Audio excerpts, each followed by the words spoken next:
Assalamualaikum warahmatullahi wabarakatuh. Kami kelompok 4 studi kelayakan bisnis akan menjelaskan tentang bisnis kos-kosan. Di era globalisasi ini, dunia pendidikan menghadapi berbagai tantangan dalam menghadapi perubahan, yaitu dengan adanya tuntutan dari masyarakat untuk memperoleh fasilitas pendidikan yang baik, layak, dan berkualitas. Madura merupakan salah satu kota yang menjadi tujuan untuk investasi dari orang-orang Madura sendiri maupun orang luar Madura. Salah satu investasi yang menjanjikan yaitu investasi bisnis rumah kos-kosan. Dengan adanya bisnis usaha rumah kos-kosan dapat memberi pengaruh positif dari sisi pertumbuhan ekonomi. Dalam mendirikan usaha atau bisnis ini, sangat diperlukannya strategi yang tepat agar usaha dapat terus bertahan dan berkembang. Dalam mempertahankan usaha ini, perlu adanya untuk membuat perencanaan dan keputusan-keputusan investasi yang tepat. Assalamualaikum warahmatullahi wabarakatuh. Nama saya Muhammad Jamaluddin, NIM 273. Kali ini saya akan menjelaskan tentang aspek hukum mengenai pembangunan kos-kosan.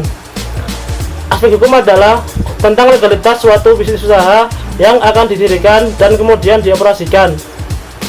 Terkait hal tersebut, jika ada bisnis usaha yang akan didirikan dan dioperasikan pada wilayah yang telah ditentukan, maka harus diwajibkan memenuhi hukum dan tata peraturan yang ada dan berlaku pada wilayah yang akan digunakan bisnis usaha tersebut.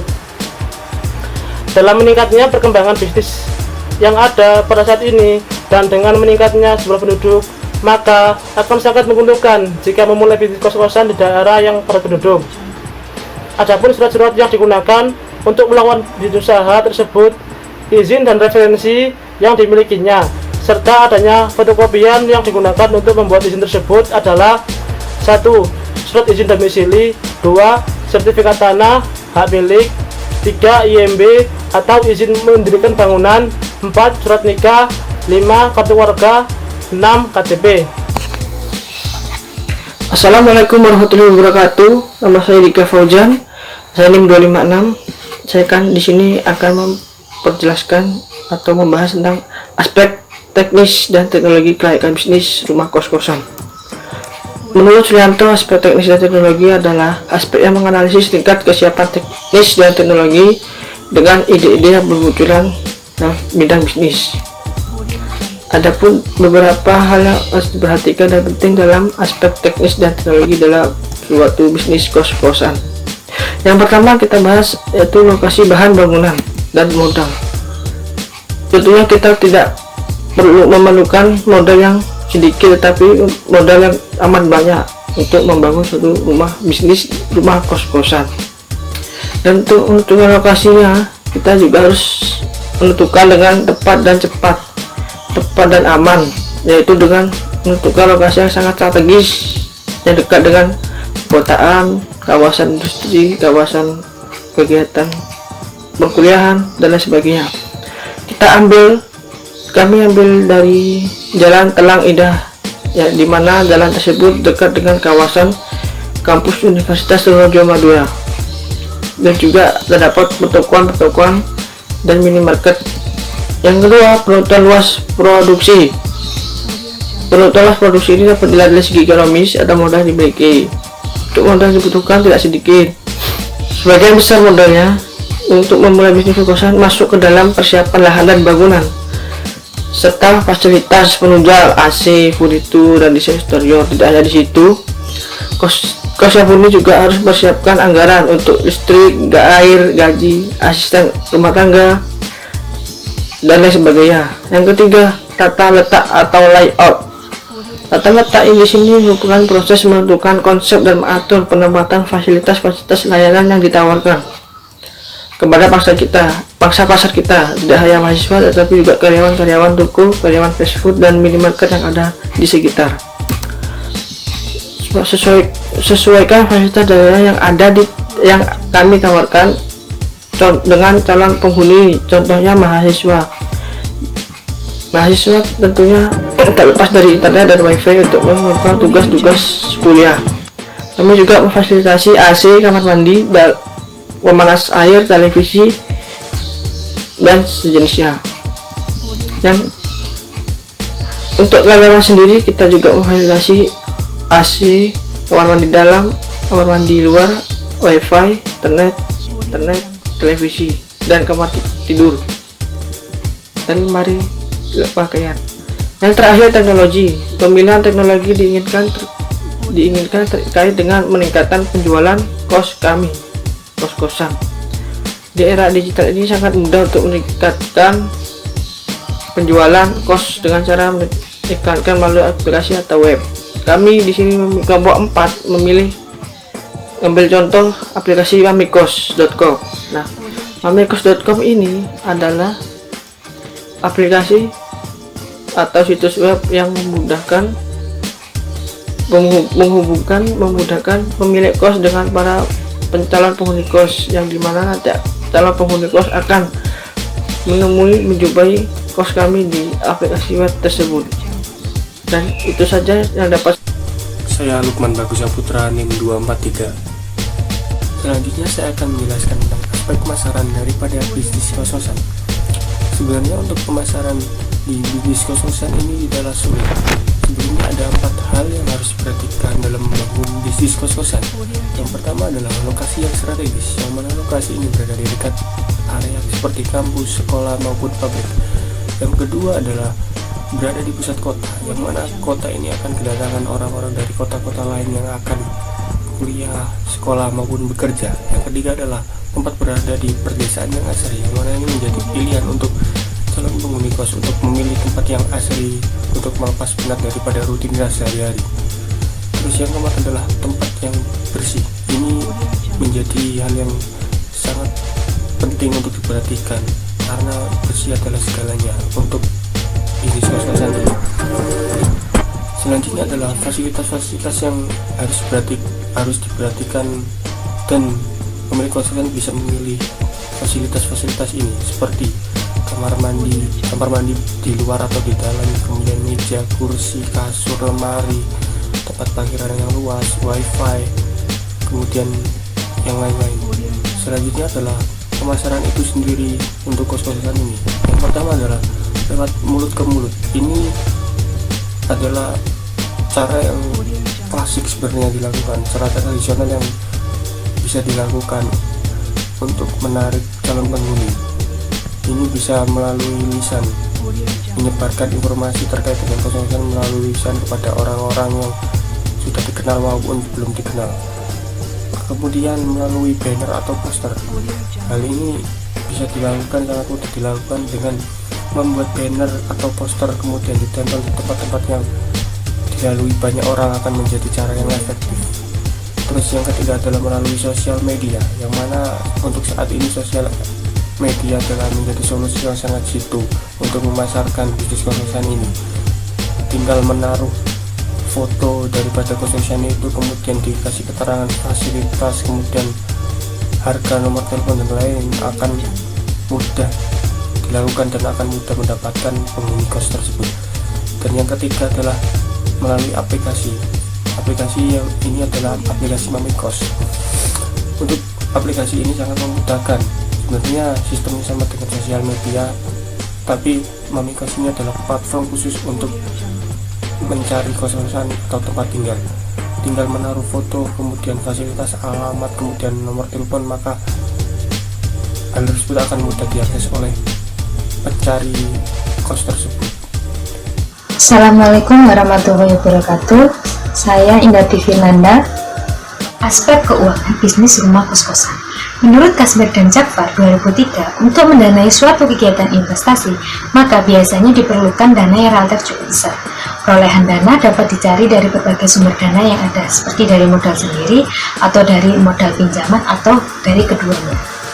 Untuk bisnis rumah kos-kosan ini biasanya dari modal sendiri, karena rumah kos ini adalah bisnis atau usaha sendiri. Untuk itu, kelompok kami ingin memberikan estimasi biaya yang dikeluarkan maupun didapatkan jika usaha rumah kos ini dijalankan. Estimasi biaya pembangunan. Dalam mendirikan bangunan rumah kos ini, carilah tanah yang sekiranya mudah dijangkau oleh para mahasiswa, dari struktur jalan yang menuju rumah kos dan akses menuju kos. Adapun modal yang awal yang dikeluarkan untuk mendirikan bangunan rumah kos ini dengan 20 kamar. Yang pertama, harga tanah sekarang 500.000 per meter kubik. Harga material untuk pembangunan sekitar 700.000 per meter kubik. Barang-barang untuk mengisi per kamar kos sekitar 500.000 per unit. Lain-lain yaitu perizinan, konsultan, dan lain-lain sekitar 10 juta. Perkiraan hitungan modal pembangunan yang dikeluarkan untuk tanah 300 meter kubik dikali 500.000, hasilnya 150 juta. Untuk material bangunan 300 meter kubik dikali 700.000 sama dengan 210 juta. Tempat tidur dan lemari sekitar 20 unit dikali 500.000, hasilnya 10 juta. Lain-lain yaitu perizinan konsultan sebesar 10 juta. Jadi total biaya pembangunan sebesar 380 juta. Perhitungan yang kedua yaitu untuk menghitung pemasukan kos per tahun. Untuk perkiraan pemasukan per tahun ketika kamar kos sudah full semua, yaitu untuk menyewa satu kamar kos rata-rata 300.000 per bulan. Jadi untuk 20 kamar kos jika full terisi semua sebesar 300.000 dikali 20 kamar yang hasilnya 6 juta per bulan. Untuk pendapatan per tahun berarti 12 dikali 6 juta yang hasilnya 72 juta ribu per tahun. Jadi total pemasukan sewa per tahun sebesar 72 juta. Untuk perhitungan yang ketiga yaitu biaya operasional per tahun. Yang pertama, biaya listrik per bulan sekitar 250.000. Yang kedua, untuk air kos menggunakan air sumur. Yang ketiga, biaya perbaikan seperti cat, pompa air, keran air, dan lain-lain sekitar 5 juta. Perkiraan pengeluaran per tahun. Yang pertama, biaya listrik sekitar 250.000 dikali 12 bulan yang hasilnya 3 juta. Yang kedua, biaya perbaikan seperti cat, pompa air, keran air, dan lain-lain sebesar 5 juta. Jadi total pengeluaran per tahun sebanyak 8 juta. Untuk perhitungan yang keempat, estimasi keuntungan bersih per tahun. Untuk keuntungan bersih diperoleh dari pemasukan dikurangi pengeluaran per tahun dengan rincian sebagai berikut. Total pemasukan sewa per tahun sebesar 72 juta. Total pengeluaran per tahun sebesar 8 juta. Estimasi keuntungan bersih per tahun yaitu 64 juta yang diperoleh dari 72 juta dikurangi 8 juta. Untuk perhitungan kelima yaitu payback period atau estimasi pengembalian modal. Estimasi ini diperoleh dari total biaya yang dikeluarkan untuk pembangunan dibagi dengan estimasi biaya bersih per tahun dengan rincian sebagai berikut: 380 juta dibagi 64 juta yang hasilnya 6. Jadi dapat disimpulkan dengan biaya pembangunan 380 juta, biaya pemasukan per tahun sebesar 720 juta, dan biaya operasional kos ini sekitar 8 juta per tahun, maka akan mengembalikan modal dalam waktu 6 tahun. Dengan hasil di atas membuktikan bahwa pembangunan kos ini layak dilakukan karena biaya pengembalian modal cepat kurang lebih dari 6 tahun. Baik, nama saya Agus Besari. Saya akan menjelaskan tentang studi kelayakan bisnis kos-kosan dari aspek manajemen. Dalam aspek manajemen terdapat banyak hal yang bisa dilakukan untuk mengembangkan proyek bisnis dan implementasi bisnis.